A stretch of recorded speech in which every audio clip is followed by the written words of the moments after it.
Le ministre de la Défense de la RDC, Gilbert Kabanda, a commenté mardi 27 décembre le document politique de la défense de la RDC.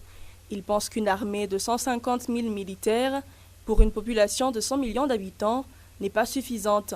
Il envisage alors de passer à 500 000 militaires afin d'assurer une meilleure sécurité de la population. Gilbert Kabanda estime que le plan global de la réforme de l'armée a marqué un grand pas en avant avec la promulgation de l'ordonnance loi portant programmation militaire et de son entrée en vigueur le 16 août 2022. Il a illustré ses propos en comparant les FARDC à l'armée américaine ou encore à l'armée chinoise, qui sont selon lui des armées puissantes.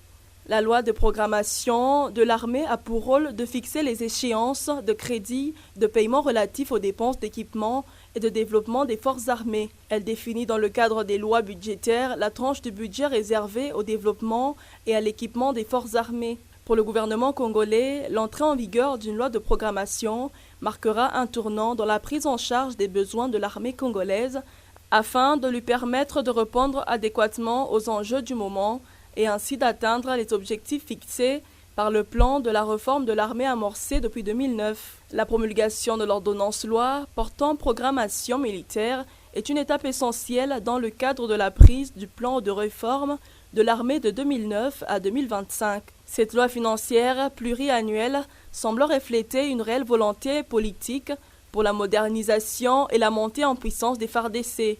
Il restera à la voir appliquée et à entrer enfin dans la réforme complète de l'armée attendue depuis plusieurs années.